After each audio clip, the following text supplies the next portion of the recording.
Hello! I'd like to introduce you to some friends of mine. Brent, Hello. Eric, How you doing? Steve, Hello. and Trevor. Hi. A couple of weeks ago, these guys sat down to play some poker and drink some tequila. After a while, Brent got up and excused himself from the game. The other guys waited and waited and waited for him to return, but he never came back. So they started to wonder what could have happened to him. What do you think happened to Brent? He must have fallen asleep somewhere. He could have gone out for some food. Nah, if he'd done that, he would have told us. Now, let's take a minute to focus on how these guys are making guesses about what happened to their friend.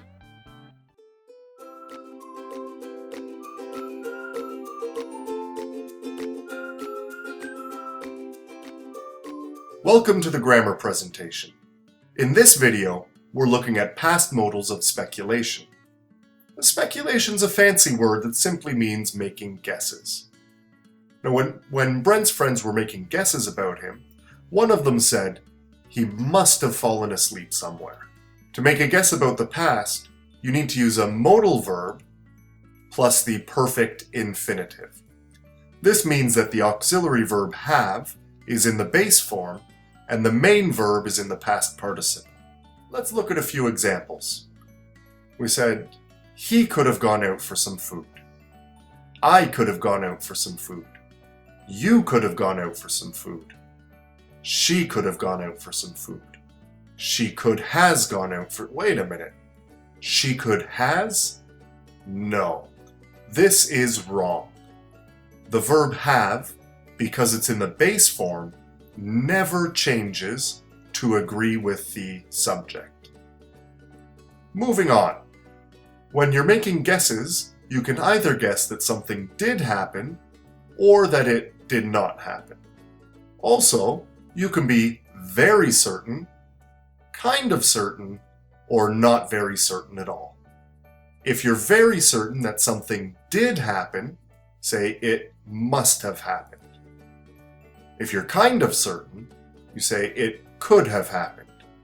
And if you're not very certain, say it may have happened or it might have happened. If you're making a guess about something that did not happen, simply make the sentence negative.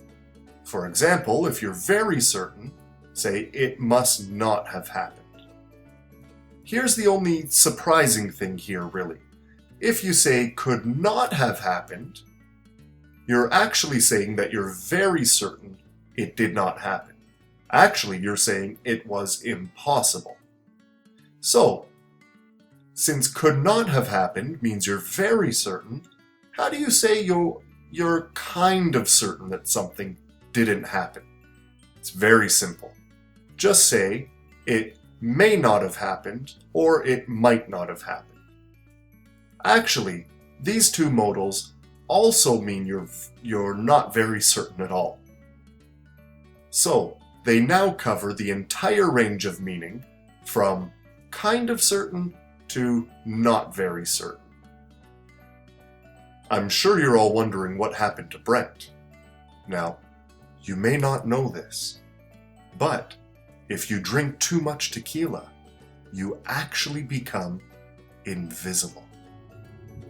That's why his friends couldn't find him. On to the exercises. Complete each sentence below with the modal verb that matches the meaning of the model sentence. For example, I'm absolutely sure that Mika went to the club becomes she must have gone to the club. Good luck!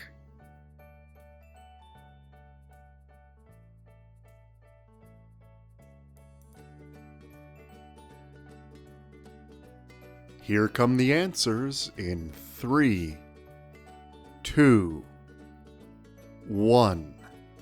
Ta-da!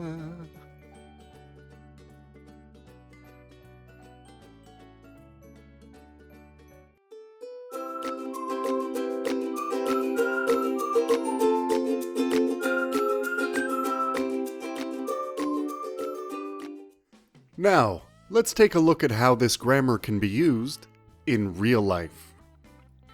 Let me ask you, are you a nice person?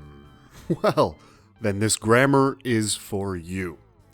You can use these past modals of speculation to show empathy to your friends, using must have plus been or felt, and then an adjective describing their feelings. Normally, this is used after someone tells you something that happened to them, and then you guess how they must have felt as a result. For example, I got an A on my assignment. Oh, you must have been so proud. Or, you must have felt so proud. Oh, it was such a difficult class. You must have been so confused. Or, you must have felt so overwhelmed. Well, go out there and be empathetic with your friends. That's it for this video. I hope you've learned a lot, and have a great day.